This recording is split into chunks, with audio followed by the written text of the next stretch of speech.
Assalamualaikum warahmatullahi wabarakatuh. Pada tanggal 27 Februari hari Selasa jam 13 yang atau jam 1 siang, kita ngebahas sedikit tentang kemajuan BTC USDT pada pasar kripto pada hari ini ya, hari Selasa. Terutamanya pada hari Senin biasanya kita kenal Bali Monday, tapi kemarin kita ketemunya ya hijau semua.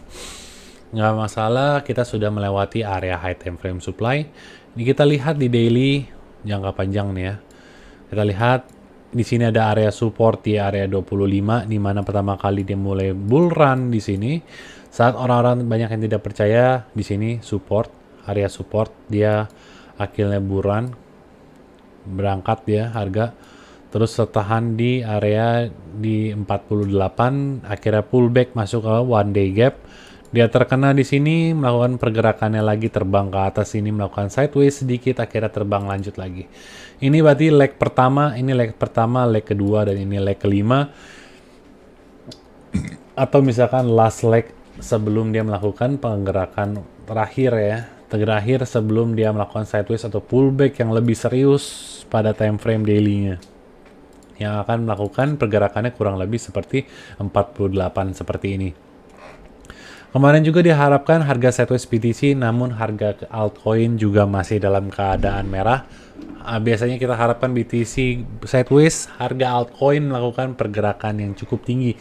Namun tidak, kita pengennya itu di daily-nya kita bullish, altcoin akan melakukan stagnansi. Namun di intraday nantinya saat BTC sudah melakukan pergerakan yang cukup sudah melamban, nantinya BTC baru akan melakukan pergerakan ke atasnya lagi. Kita mulai dari USDT.D dulu. USDT.D pertama kita masih ada di daily kita terakhir pertama kali ya. Kemarin kita mengharapkan kalau misalkan harga akan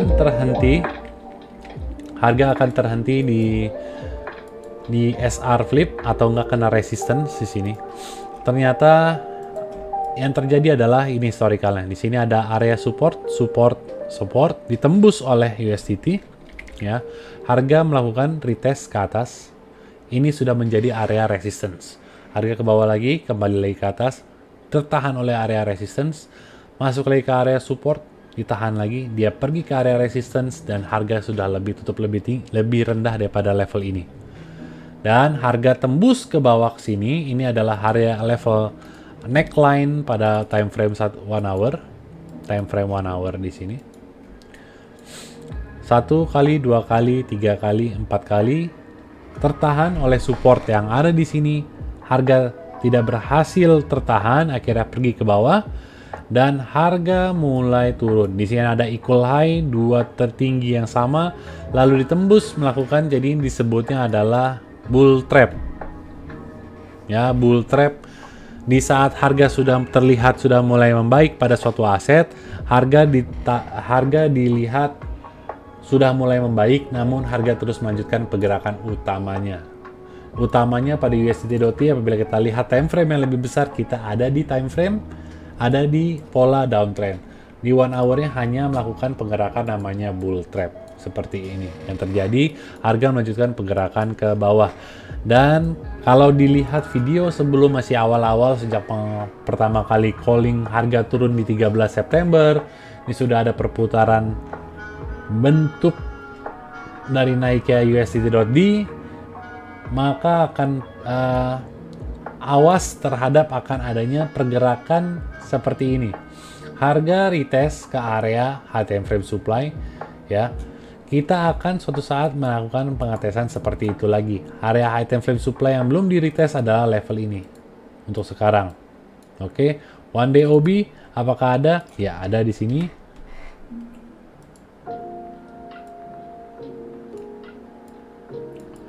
Namun level ini sudah di retest sekali di sini, berarti yang belum di retest adalah level ini menjadi area support kita. Area resistance pada USDT.D. Support kita atau high time frame one day OB merah. Jadi ini merupakan salah satu benteng untuk BTC atau cryptocurrency agar tidak ada pengembalian harga yang lebih tinggi lagi. Oke, untuk jangka panjang kita masih dalam keadaan bullish, jangka pendek kita keadaan bullish. Jadi inilah adalah salah satu waktu yang tepat untuk melakukan pembelian pada cryptocurrency. Salah satu contohnya tadi yang koin sudah saya share lewat WhatsApp untuk pembelian pada koin apa namanya tadi? Pixel. Oke, alasannya adalah ini koin yang baru dan kita masuk ada di area 1 hour OB.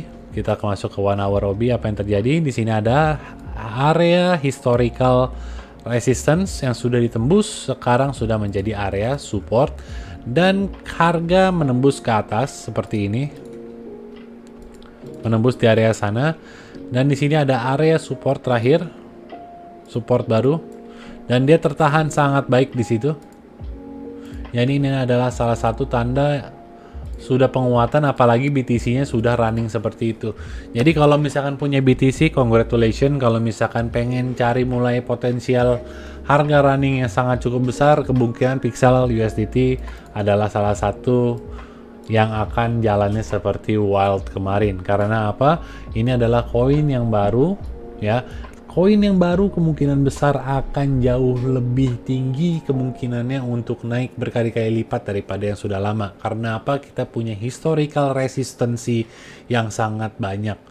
Dibandingkan dengan koin yang masih baru, yang masih bentukannya kita lihat chart baru seperti ini, nggak ada area-area resisten di sebelumnya, maka harga akan lebih mudah. Seperti contohnya balik lagi ke Wild USDT. Wild USDT di sini nggak pernah ada data di sebelumnya. Jadinya apabila dia mulai running seperti ini, pertama historical resistance di sini ya, kita lihat, kita pelajari, harga turun seperti ini, dan harga naik ke sini sulit, sampai kena ke all time high-nya dia sulit. Banyak resistansi, akhirnya harga di-push lagi ke bawah, harga di-push lagi, tapi sudah kembali naik ke atas, harga sudah mulai namanya recalibrating lagi yang baru. Setelah sudah berhasil, dia akan kembali tembus ke atas, membuat potensial untuk membuat struktur yang baru, membuat leg yang baru. Akhirnya dia pergi ke bawah, ya, pergi ke bawah untuk melakukan apa namanya bull trap, bear trap. Kali ini kalau misalnya dalam keadaan naik, yang dilakukan adalah ini bear trap. Kalau misalkan dalam keadaan bullish, yang disebut adalah bull trap, karena kita pengen menjebak para bullishnya. Para bullishnya kalau misalkan di sini sudah terkena oleh stop lossnya. Dengan historicalnya di sini ada, walaupun ada support, kebanyakan akan terkena stop lossnya di sini. Akhirnya setelah harga terkena di area situ, kita tembus lanjut ke atas untuk melanjut pergerakan utamanya. Untuk sekarang saya Wild udah masih ada position, namun sudah kebanyakan sudah dijual pada kemarin di area sini. Karena apa? Sini sudah cukup, bagi saya sudah cukup, bukan pergerakannya masih bisa lanjut ke atas. Pergerakannya masih sangat bisa lanjut ke atas, namun saya akan tunggu dulu Wild USDT untuk melakukan pernapasan yang lebih dalam dulu. Saya nggak mengatakan ini adalah top, namun tanda-tanda dia sudah memasuki area yang cukup banyak resistansinya, sudah banyak orang-orang yang melakukan posisi selling. Saat sudah banyak supply yang keluar, maka harga akan makin sulit untuk naik. Saya akan memasukkan uang saya yang lebih sedikit potensi untuk resistansinya banyak. Seperti misalkan salah satunya adalah Choke. Ini adalah salah satu koin shitcoin yang sifatnya ini sangatlah rotre. Apabila kita pernah historical, kita melihat Floki, kita melihat Doge, kita melihat PP, kita melihat Shiba Inu. Koin-koin seperti ini akan pumpingnya gila-gilaan. Jadi cukup masukin sedikit aja, nggak usah banyak-banyak, 200.000, 500.000, atau kurang lebih 1% dari modal kita yang kita punya, masukin hanya untuk sebagai benchmarking. Kalau bisa kita untung-untung, kalau tidak. Seperti salah satunya yang sedang running sekarang itu PPUSDT.D. PPUSDT.D sekarang sedang running, kemarin di sini 69%. Kalau misalkan sudah beli di situ, alhamdulillah. Kalau misalkan belum, ya jangan di push untuk dapetin. sekarang kita ada di area resistance yang cukup besar. Kalau misalkan PP di sini kita historicalnya ada di sini, kita sudah tembus, maka ini tujuannya adalah harga yang lebih jauh lebih tinggi daripada harga sekarang. Untuk Dutch sendiri potensinya masih sangat jauh untuk naik ke atas ya. Kita lihat seperti tadi saya bilang, semakin banyak resistansinya, semakin banyak historical datanya, resistansi akan semakin besar. Kayak misalkan di sini, ini pergerakannya akan pelan ini ke atas. Pergerakannya akan pelan, kecuali demand yang datang benar-benar kuat seperti PP tadi ya, PP USDT. Di sini langsung ditembus seperti itu. Berarti ini yang terjadi adalah permainan dari market maker. Market maker semua di sini dia punya posisi-posisi sell-nya, supply-nya diangkat semua. Akhirnya yang terjadi adalah harga dari supply, harga beli bisa tembus langsung ke sini karena di sini sell ordernya dari market maker semua diangkat. Untuk Jupe juga sangat baik. Pixel sedang running. Ya, pokoknya ini Pixel salah satu yang yang saya bilang akan naik. Untuk Bank Q, kita lihat. Ini adalah koin yang juga historicalnya sudah ada banyak ya, dari tahun 2022. Harga turun terus, ini harga belum pernah di-pump sama sekali, ini harga mati. Kita lihat selama berapa lama dia turun. Itu dari 2022 dan dia melakukan konsolidasi selama berapa? 574 hari. Berarti kurang lebih hampir 2 tahun. Selama 2 tahun dia melakukan konsolidasi pada range tertentu dan harga sudah lepas landas seperti ini. Ini adalah harganya, wick tertinggi dari body. Kalau kita lihat pakai candle line seperti ini, kita memasuki area baru dan kita memiliki historical harganya masih jauh di one day OB-nya di sini. Jadi kalau misalkan kita membeli key, kita memiliki area 240% ya untuk key ini. Kenapa bisa melakukan? Kemarin kita sudah ada pergerakan sebesar historicalnya sebesar 659% untuk key-nya sendiri.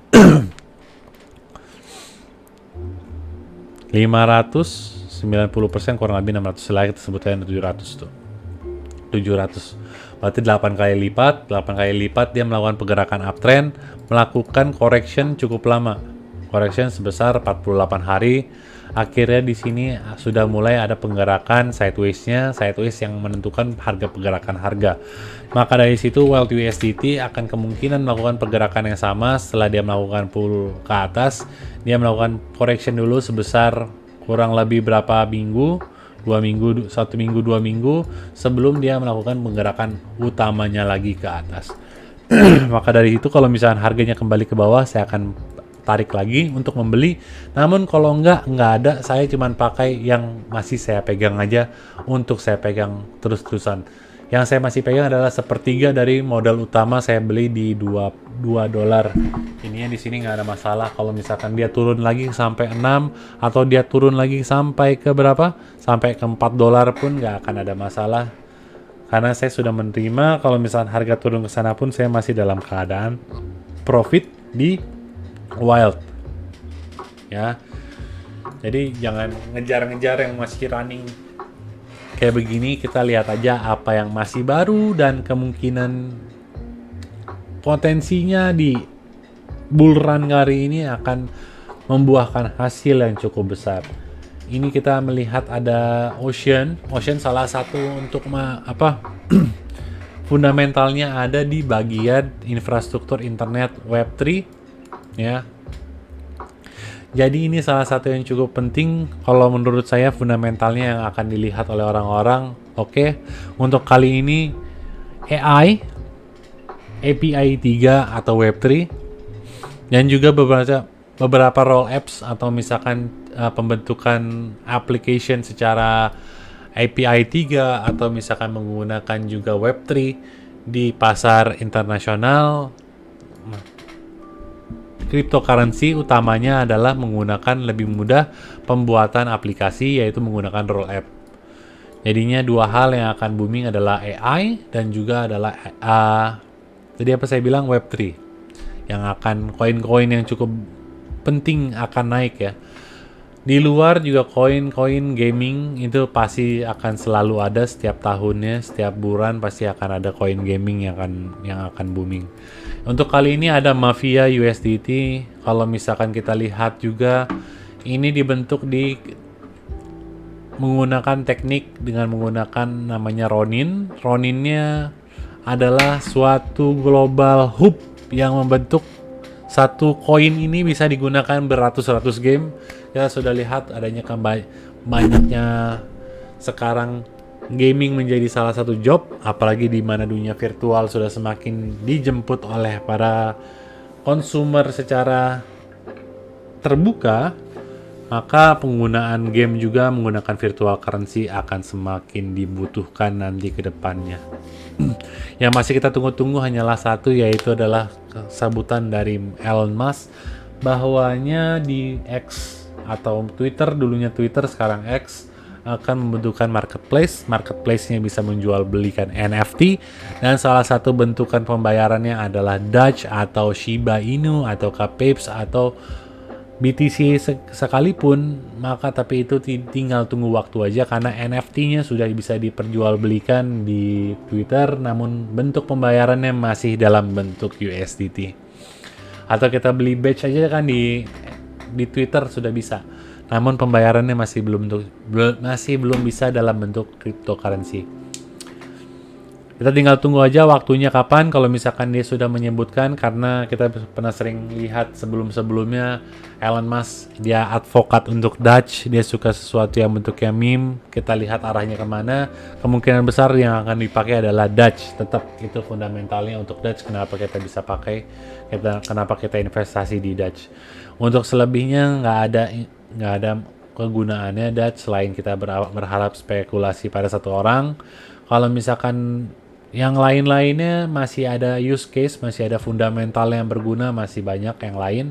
Seperti salah satunya adalah di DYM, saya nggak akan jelasin lagi, di video sebelumnya udah pernah dijelasin. Kita masuk ke di area support, di area sini. Sekarang kemarin di sini area supportnya fail, sekarang ini menjadi area resistance.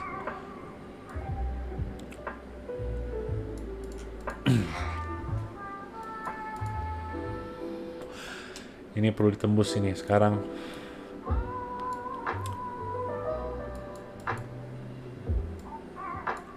Sebelum dia melakukan penerbangan lagi.